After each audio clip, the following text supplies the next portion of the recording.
Hello my dear viewers, welcome back to my new video. और आज की इस वीडियो में मैं आप सबके साथ अपने corporate and other law subject की स्ट्रैटेजी शेयर करूंगी। जी हाँ, how I score 53 marks in corporate and other law of C intermediate. So start करते हैं। मेरे को लॉ सब्जेक्ट में 53 मार्क्स आए थे। तो ऐसा नहीं है कि फर्स्ट अटेम्प्ट में ही आ गए थे, इससे पहले मैंने एक अटेम्प्ट दिया था जिसके अंदर मेरे को 37 स्कोर हुआ था, यानी कि मैं फेल हो गई थी उस अटेम्प्ट में। क्या क्या गलती मैं कर रही थी जिसकी वजह से मैं फेल हुई, और क्या स्ट्रैटेजी मैंने फॉलो करी जिसकी वजह से मैं पास हो गई, वो मैं आज इस सब्जेक्ट में आप सबके साथ शेयर करती हूँ। सो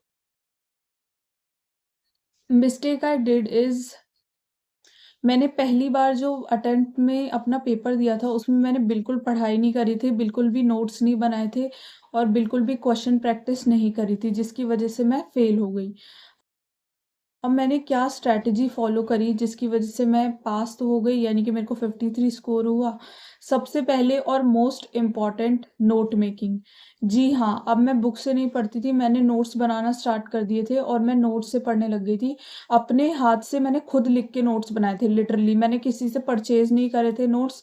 मैंने खुद ही बुक्स को नोट्स में तब्दील करा था अपने हाथ से लिख के।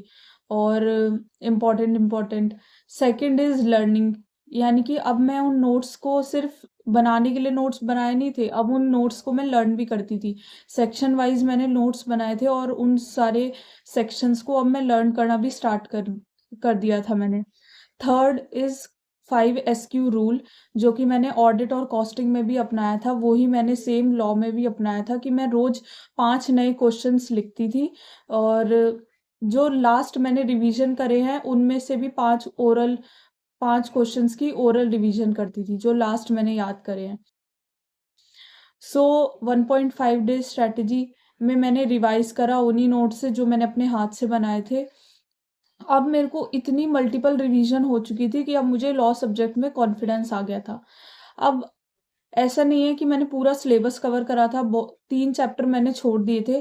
सबसे पहले इंटरप्रिटेशन ऑफ स्टैट्यू छोड़ दिया था, chapter number 7 management and administration मैंने छोड़ दिया था, चैप्टर नंबर आई थिंक 5 है डिपॉजिट वाला, वो भी मैंने छोड़ दिया था। तो ये 3 चैप्टर मैंने छोड़ दिए थे क्योंकि इनके मैंने नोट्स बनाए थे, बट मैं इनको लास्ट टाइम पे प्रिपेयर नहीं कर पाई थी। बाकी मैंने अच्छे से प्रिपेयर करे सारे और पेपर देने में गई। अब मोस्ट इम्पॉर्टेंट क्वेश्चंस जो लॉ में ज़्यादातर बच्चे पूछते हैं वो ये है कि सेक्शन याद करना ज़रूरी है या नहीं। तो मैंने तो सेक्शन याद करे थे जितने, देखो कंपल्सरी नहीं होता वहाँ पे सेक्शन लिखना, आपको सेक्शन का अंदर का कंटेंट अच्छा होना चाहिए, यानी कंटेंट सही होना चाहिए। अगर आपने सेक्शन नंबर कोट नहीं करा है तो भी चल जाएगा, लेकिन सेक्शन नंबर कोट करा है तो चेरी ऑन द केक वाली फीलिंग आ जाती है और चेरी ऑन द केक वाला चीज़ हो जाएगी आपके साथ। तो मैंने तो पर्सनली लर्न करे थे सेक्शन, आपसे जितने सेक्शन लर्न हो पाए उतने आप लर्न कर लेना, सेक्शन नहीं हो पाए तो आप कंटेंट अच्छे से लर्न कर लेना। और लर्न करना बहुत ज़रूरी है, ये मुझे अब पता चला, फेल होने के बाद पता चला कि सिर्फ समझने से कॉन्सेप्ट नहीं काम होगा, आपको लर्न भी करना पड़ेगा क्योंकि इंस्टीट्यूट जो है वो बुक की लैंग्वेज पे नंबर देता है।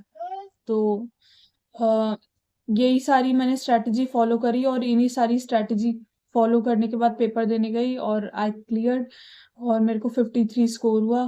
That's all for today. आज की वीडियो आपको जैसी भी लगी हो इसका फीडबैक मुझे ज़रूर देना। Thank you.